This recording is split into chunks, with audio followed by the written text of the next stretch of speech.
Welcome to today's session on what causes infertility in males by Apollo Fertility. To speak on the topic, we would like to welcome Dr. Malati Madhu. She has done her MBBS, DMB, PG, and certification in reproduction and development. We welcome you, Doctor. You can now take over the session. Thank you, Padma. I'm Dr. Namaskar. I'm Dr. Malti Madhu. I'm Senior IVF Consultant, Apollo Fertility, Noida. So, my topic for today is what causes infertility in males. Usually, it is seen that it's the female partner who approaches for treatment, who approaches an infertility specialist for the treatment, and often she comes for consultation alone, thinking that everything is normal with the male partner. But this is not the scene actually. Uh, Talking about the incidence of male infertility varies from 2.5% to 12.5% in different populations. And grossly speaking, about 60% of cases, the male is partially or wholly responsible for infertility problems. So it's very important to evaluate the male partner when the couple seeks treatment for infertility. So, what can be the problem with the male partner? The problem can be grossly divided into the sexual problem and then the problems with production of a sperm, or the sperms are produced, but there is uh, some difficulty at the level of, the motility and the morphology of sperms. So the sexual dysfunction can further be divided into the erectile dysfunction. The male partner may not be able to sustain the erection, or there is problem with ejaculation, like premature ejaculation or retrograde ejaculation. Uh, then coming to the problems of spermatogenesis, first I would like to explain the process of spermatogenesis in few lines, the very basics of spermatogenesis. Spermatogenesis means production of a sperm, and production of a sperm takes essentially in this part of uh, male genitalia, that the sperms are produced in testis, and then uh, in the close vicinity of testis there is one another internal organ that is called epididymis. The sperms once produced gain their maturity and motility in this part, and then they are transported by this duct into the male external genitalia. So the problem can arise at any level: the production of sperms in testis, and then in transport process. Uh, So, grossly, they can be divided into the problems of uh, spermatogenesis, or formation of sperms, can be divided into three types: the pre-testicular causes, then the testicular causes, and the post-testicular causes. We will discuss each of the heading one by one. Coming to the pre-testicular causes, the formation of sperms takes place in testis, as we all know. But for that, the adequate level of male sexual hormone, that is testosterone, is needed. And the testosterone production itself is under the control of higher level of brain, like part of brain that is called hypothalamus and pituitary. Both hypothalamus and pituitary produce hormone like GnRH, then FSH and LH hormones that take control of the process of spermatogenesis, and also they regulate the formation of testosterone hormone in the testis itself. So, if there is problem at higher level, like problems in pituitary or hypothalamus, then they might manifest as male infertility problems. Starting with the hypothalamus is a part of brain. Grossly, it is a part of brain, and for male fertility, the hormones released by hypothalamus should be adequate. That is GnRH hormone, and then they should be able to send signals to pituitary to produce its hormone further. So the problems at the level of hypothalamus can be congenital. Congenital problem means it is present from the birth. For example, there is one syndrome called Kalaman syndrome. That is the most common type of hypothalamic problem that is present from birth. In Kalaman syndrome, there is difficulty at the level of production of GnRH hormone and its signaling to the pituitary. So the male person presents as delay in onset of puberty and then male infertility. And when we measure the level of hormone, the hormones are at lower level, and then the treatment options available are either we supplement GnRH hormone or we supplement the hormones with administration of HCG hormone. And for pubertal development, testosterone or androgen administration is done. Coming to the next section, that is the acquired problem of hypothalamus. Acquired problem of hypothalamus and pituitary can be due to pituitary tumors that are not very uncommon, and they are known as prolactinoma. So prolactinoma is a tumor that is present in pituitary, and it interferes with the signal, the hormonal signal that takes place between hypothalamus and pituitary. Other regions are the pituitary damage due to any surgical process or trauma to the brain. Brain trauma is also an important cause. And then various infiltrative diseases like iron overload, that is also called as hemochromatosis. So in all these mentioned conditions, there is problem at the level of hypothalamus and pituitary that may lead to inadequate formation of sperms and result in male infertility. What are the symptoms? The symptom can be simple inability to conceive after 1 year of unprotected intercourse. Or in some cases, there are also other symptoms like decrease in libido, means decrease in sexual desire. Then, in chronic cases where the disease onset is chronic, in some cases there may be other symptoms like gynecomastia. What is gynecomastia? Gynecomastia is the development of breasts in male partner like the female counterpart. Other problems that he might encounter is decrease in the size of testis itself, then decrease in facial hairs, and also generalized muscle mass can also be diminished in some cases. I can see some of the questions coming, but I would like to answer the questions at the end of session. So here I am going to mention some of the serious and chronic illnesses that might interfere with the function of hypothalamus, though transient, but that might interfere with normal function of hypothalamus and pituitary, like chronic alcoholism or AIDS, or there is generalized malnutrition or illicit drug intake, and sarcoidosis, hemochromatosis. These are certain systemic diseases in which there is transient interference with the function of hypothalamus and pituitary, resulting in male infertility. Now, coming to the coital problem or sexual problems.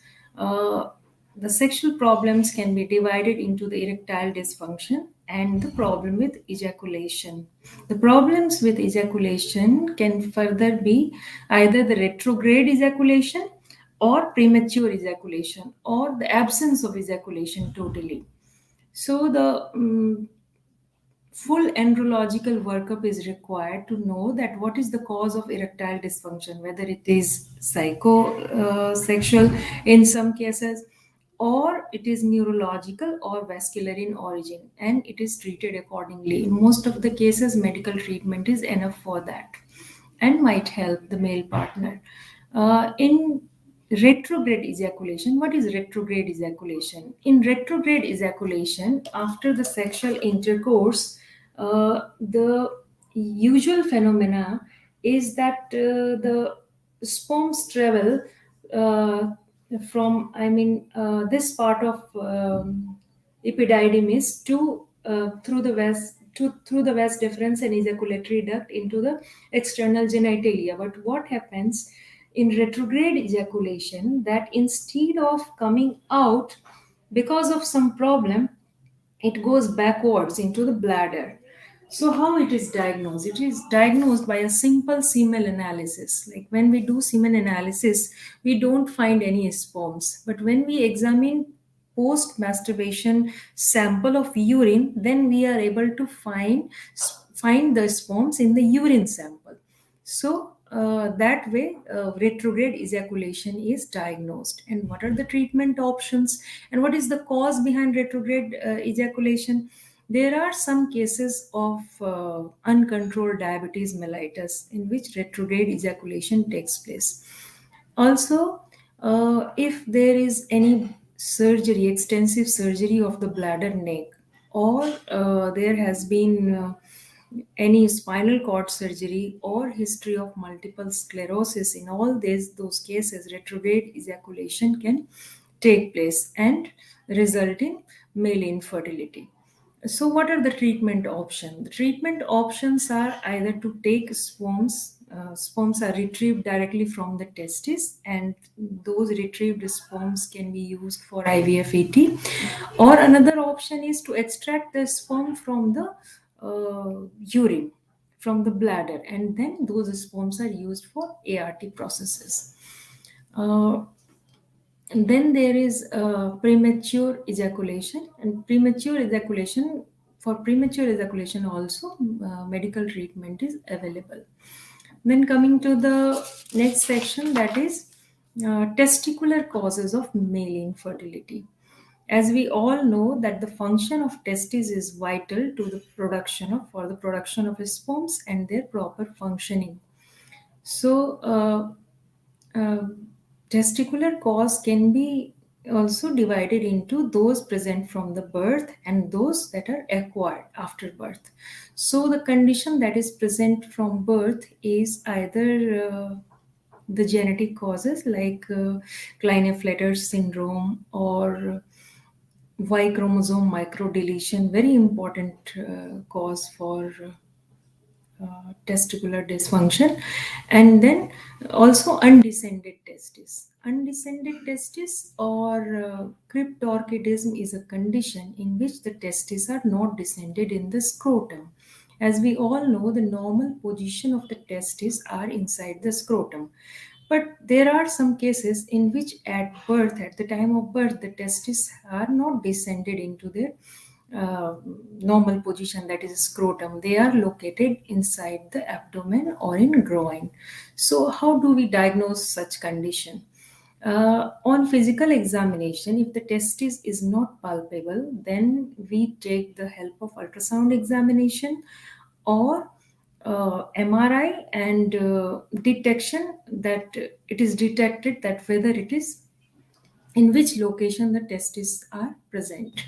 So, what happens that higher intra-abdominal temperature causes the damage of germ cell and also the seminiferous tubule, and that may result in non-production of the sperms or azoospermia. So, the location of the testis and corrective surgery is very important.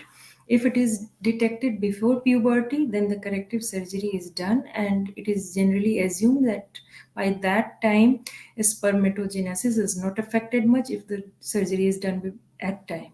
But if it is detected in the later life, I mean in adulthood, then usually the permanent damage to the germ cell is already done. Even in that cases, the corrective surgery is important, because in some cases, due to high temperature of the abdomen, the germ cell are permanently damaged, and then there are cases of there are chances of germ cell tumor also. So they need to be uh, they need to be, go for corrective surgery. That is called orchiopexy. So now next, testicular trauma, trauma to the testis. The trauma to the testis is not very common, but whenever it happens, it can lead to the formation of hematoma or blood clot or edema around the seminiferous tubule. So it may interfere with their function. The third is torsion testis. What is torsion testis? In cases of torsion testis, the spermatic cord, there is torsion involving the spermatic cord. So there is acute pain in the scrotal area and also nausea and vomiting. And the diagnosis is very important because diagnosis of torsion testis is sometimes confused with the epidermoorchitis, means infection of testis. And diagnosis is important as the function of the testis depends upon the time interval between the torsion testis, onset of torsion testis, and the corrective surgery. So the treatment is surgical only. Then another, coming to the other option, there are various testicular tumor that interfere with the normal function of the testis. Then there is varicocele. What is varicocele? Varicocele is a large tortuous collection of veins, piniform plexus of veins around the testis, and it may interfere with the production of sperms as well as their uh, quality also, quality and motility. So next is absence of vas deferens. Vas deferens may be unilaterally or bilaterally absent in some cases, and it when it is absent, then there is interference with the normal transport of sperms from the epididymis or testis to the external genitalia. What is the mode of diagnosis? When we do semen analysis, then there is total or partial absence of sperms in the ejaculate, depending upon whether it is unilateral or bilateral, and we can confirm it through ultrasound scrotum that whether the vas deferens is absent bilaterally or unilaterally. And then the treatment option is obviously surgical because it is a type of obstructive, it leads to obstructive azoospermia. So in all these cases, surgical sperm retrieval can be done directly through the testis, and then these sperms can be used for the process of ART.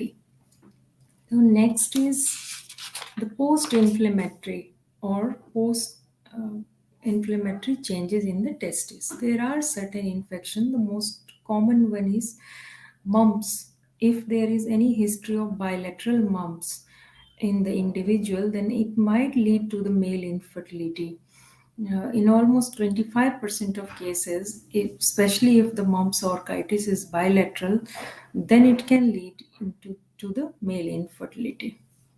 Then obviously there are lifestyle factors like as we all know that in recent years, recent decades especially, there has been an increase in alcoholism, then illicit drug intake like marijuana and cocaine, etc.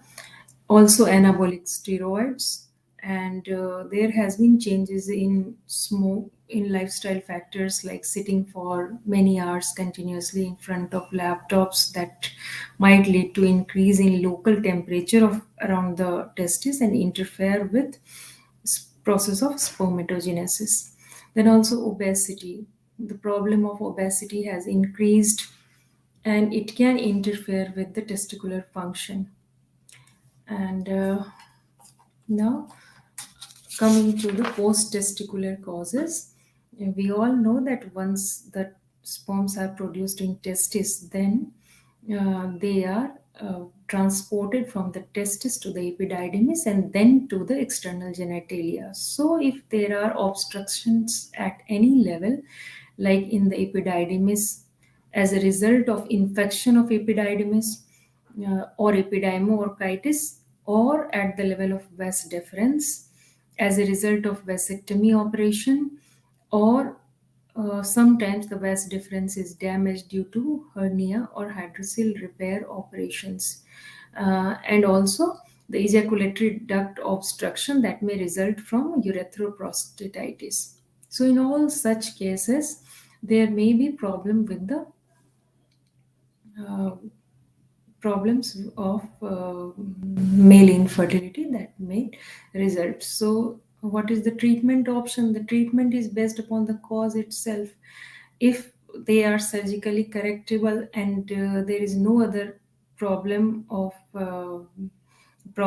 female partner, then the surgery is offered. And if there are coexisting problems in female partner also, like tubal factor infertility or endometriosis, etc., in all those cases, surgical retrieval from the male partner along with IVF is the treatment option. So I think that's all in a nutshell about the regions or the causes that lead to male infertility. If you want to ask something more in detail, you can ask me.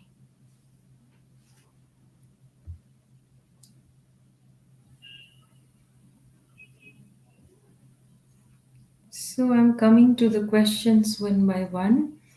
How common infertility is found in male?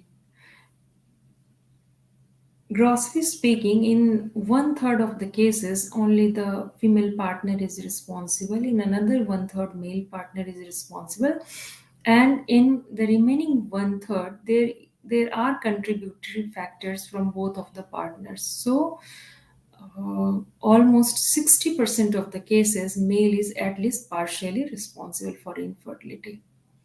What circumstances causes male infertility? As I discussed in detail, that there can be problems at the level of hypothalamus, pituitary, testis, or the ejaculatory duct that may be present from the birth or may develop later in the life. So there are various problems like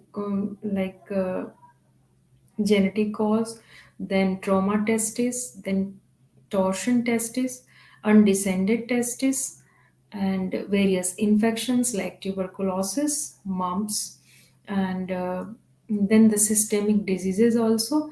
All these can cause male infertility.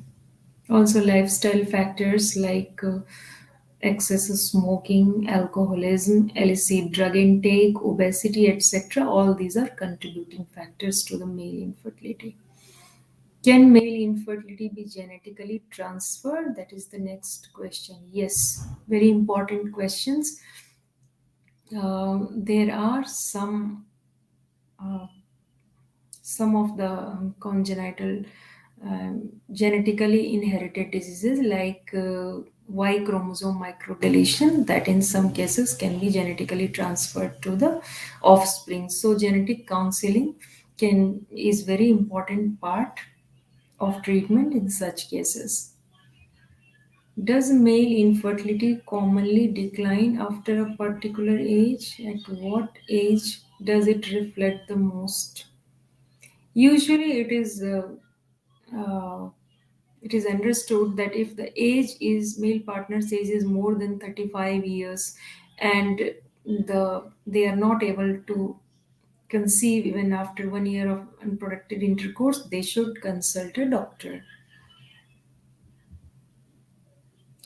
Does conditions like asthma, high blood pressure, or diabetes affect male infertility? Yeah, for sure. Uncontrolled diabetes is very important region for male infertility. It can interfere with the production of sperms as well as the function of sperm, like their morphology or motility. Also, there are certain drugs for blood pressure which can result in erectile dysfunction. So it can contribute. If we reduce smoking at right age and time, can fertility be improved? Definitely, definitely. The smoking has very deleterious effect on the quantity as well as quality of sperms. So definitely, if a couple is having problem in conceiving, then they should think of quitting the smoking as soon as possible. Can getting hurt on the testicles during childhood affect fertility outcome with age? Yes, in some cases, as I already said, that though trauma to the testicles are not very common, but when occur, they can result in edema or the swelling or formation of clot around the seminiferous tubule and interfere with their function. So, in some cases, it's important. Does consuming any post surgery medicine affect fertility? Yes, there are some systemic diseases for some drugs which are used for hypertension, arthritis, and also acidity can affect fertility. This is a complete list about the drugs. Are there more questions?